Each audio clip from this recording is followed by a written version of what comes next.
எல்லாருக்கும் வணக்கம். நம்மளால உயர பறக்க முடியாம நம்மள எது பின்னாடி எடுத்துட்டு இருக்கு? அதையெல்லாம் விட்டுட்டு எப்படி சுதந்திரமா பறக்கிறதுன்னு தான் நம்ம இன்னைக்கு பார்க்க போறோம். வாங்க, நம்ம எல்லாருக்குள்ளயும் இருக்கிற அந்த திறமைய வெளிக்கொண்டு வரலாம். இந்த ஒரு வரியோட ஆரம்பிக்கலாம். நீங்க பறக்கணும்னு ஆசைப்பட்டா உங்க மேல இருக்கிற எல்லா பாரத்தையும் இறக்கி வச்சிடுங்க. ஒரு நிமிஷம் யோசிச்சு பாருங்களேன், எவ்வளவு பெரிய ஒரு உண்மை இதுல ஒழிஞ்சிருக்கு இல்லையா? இதுதான் இன்னைக்கு நம்மளோட முழு பயணத்துக்கும் வழிகாட்டி. சரி, அப்படி நம்மள கீழே அழுத்துற அந்த சுமைகள் தான் என்ன? நம்ம சிறகுகளை விரிக்க விடாம தடுக்கிற அந்த கண்ணுக்கு தெரியாத பாரம் எது? வாங்க, அதை ஒன்னொன்னா கண்டுபிடிப்போம். இதை எப்படி கற்பனை பண்ணி பாருங்க. உங்க வாழ்க்கை ஒரு பெரிய ஹாட் ஏர் பலூன் மாதிரி. அது மேல போகணும்னா என்ன பண்ணணும்?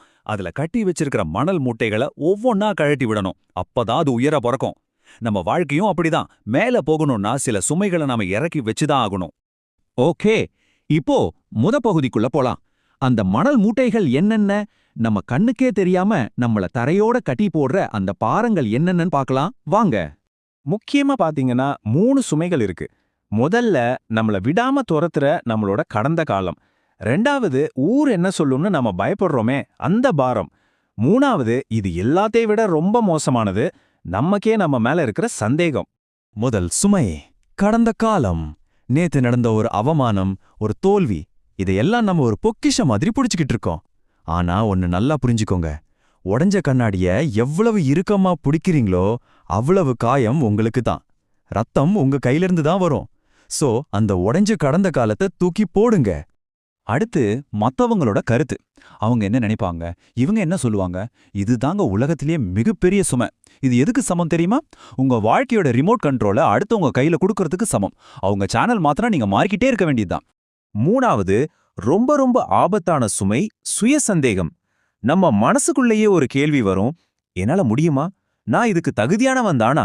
இந்த கேள்விகள் தான் நம்ம கால்களை கட்டி போடுற ஒரு பெரிய இரும்பு பாறை மாதிரி. முதல்ல அந்த பாறையை இறக்கி வச்சா மட்டும்தான் நம்மளால ஒரு அடி கூட எடுத்து வைக்க முடியும். சரி, நம்ம எண்ணங்கள் மட்டும்தான் நம்மள பின்னுக்கு இழுக்குதா? இல்ல, சில சமயம் நம்மள சுத்தி இருக்கிற மனிதர்களும் தான். நம்மளோட வளர்ச்சியை தடுக்கிற அந்த நச்சு உறவுகளை எப்படி அடையாளம் கண்டு அதை எப்படி வெட்டி எறியறதுன்னு இப்ப பார்க்கலாம். நீங்க உயர பறக்க முயற்சி பண்ணும்போது சில கயிறுகள் உங்களை கீழே இழுக்கும். அந்த கயிறுகளை யார் பிடிச்சிருக்கா? உன்னால முடியாதுன்னு சொல்றவங்க, உங்க கனவை பார்த்து சிரிக்கிறவங்க, உங்க கிட்ட இருக்கிற சக்தியை மொத்தமா உறிஞ்சி எடுக்கிறவங்க. இவங்க தான் அது. இவங்க நண்பர்கள் மாதிரி தெரியலாம், உறவினர்கள் மாதிரி தெரியலாம், ஆனா இவங்க தான் உங்க கால்ல கட்டி போட்ட உண்மையான இரும்பு குண்டுகள். எவ்வளோ அருமையான ஒரு ஓமை பாருங்க. ஒரு மரம் வசந்த காலத்தை வரவேற்கணும்னா பழுத்து போன சருகுகளை உதிர்த்து தான் ஆகணும். அதுக்கு வருத்தப்பட முடியாது. அதே மாதிரி தான் உங்க வாழ்க்கையில ஒரு புது வசந்தம் வரணும்னா இந்த மாதிரி நச்சு உறவுகளை நீங்க கொஞ்சம் கூட யோசிக்காம விட்டுட்டு வரணும். ஓகே, இப்ப சுமைகளெல்லாம் என்னன்னு தெரிஞ்சுக்கிட்டோம். இப்போ ரொம்ப முக்கியமான கட்டத்துக்கு வந்திருக்கோம். அதையெல்லாம் எப்படி இறக்கி வைக்கிறது? இது வெறும் தத்துவம் கிடையாது, இது ஒரு செயல்முறை. வாங்க, அந்த விடுதலைக்கான படிகளை பார்க்கலாம். முதல்ல ஒன்னு நல்லா புரிஞ்சுக்கோங்க. விட்டுவிடுதல் என்பது பலவீனம் கிடையாது, அதுதான் உண்மையான வலிமையோட அடையாளம்.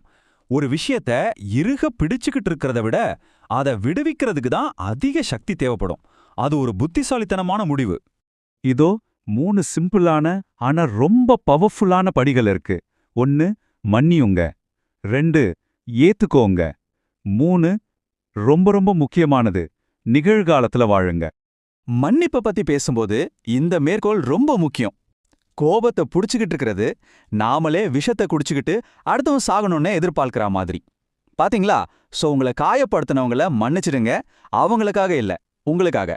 அந்த கோபம்ங்கிற விஷத்தை முதல்ல நீங்க தூக்கி எறிங்க. மத்த 2 படியில ரொம்ப சிம்பிள். ஏன் எனக்கு இப்படி நடந்தது அப்படின்னு புலம்புறத நிறுத்திட்டு, சரி அடுத்து என்னன்னு கேட்க ஆரம்பிங்க. உங்க முழு சக்தியையும் கவனத்தையும் இன்னைக்கு இந்த நிமிஷத்துல வைங்க. உங்களால நேத்தைய மாத்த முடியாது, நாளைய கண்ட்ரோல் பண்ண முடியாது, ஆனா இன்னைக்கு உங்க கையில இருக்கு. சரி, இப்போ நம்ம பயணத்தோட கடைசி கட்டத்துக்கு வந்துட்டோம். அந்த எல்லா பாரத்தையும் இறக்கி வச்சாச்சு, நச்சு உறவுகளையும் துண்டிச்சாச்சு. இதுக்கப்புறம் என்ன நடக்கும்? அந்த சிறகுகள் விரியிற தருணம் அது எப்படி இருக்கும்? வாங்க அந்த சுதந்திரத்தை உணர்ந்து பார்க்கலாம். ஆமா, அந்த எல்லா சுமைகளையும் இறக்கி வச்சதுக்கு அப்புறம் வார்த்தையால சொல்ல முடியாத ஒரு லேசான உணர்வை நீங்க ஃபீல் பண்ணுவீங்க. மனசுல இருந்த குழப்பமெல்லாம் போய் அது ஒரு தெளிந்த நீரோட மாதிரி மாறிடும். அப்போதான் உங்க உண்மையான சக்தி என்னன்னு உங்களுக்கே புரியும். இந்த லேசான தன்மை உங்களுக்கு என்னவெல்லாம் கொடுக்கும் தெரியுமா? முடிவெடுக்கிறதுல ஒரு தெளிவு கிடைக்கும். உங்க பயணம் வேகம் எடுக்கும். மத்தவங்கள பத்தி கவலைப்படாம நீங்களா உண்மையா இருப்பீங்க. இது மூணுமே நீங்க சுதந்திரமா இருக்கீங்கன்றதுக்கான அடையாளம். இந்த கடைசி உவமைய பாருங்க. மழை வரும்போது மத்த பறவைங்கள்லாம் எங்கேயாவது ஓடி ஒளியும். ஆனா கழுகு மட்டும் என்ன பண்ணும் தெரியுமா? அந்த மழைய தாண்டி மேகங்களுக்கு மேல பறக்கும். பிரச்சனைகளை பார்த்து ஓடாதீங்க, அதுக்கு மேல பறக்க கத்துக்கோங்க. கழுகு மாதிரி இருங்க. சோ லேசா இருந்தல். உங்க சிறகுகளை விரியுண்ணே. அந்த வானம் உங்களுக்காக காத்துக்கிட்டு இருக்கு. அது உங்களை கூப்பிடுது.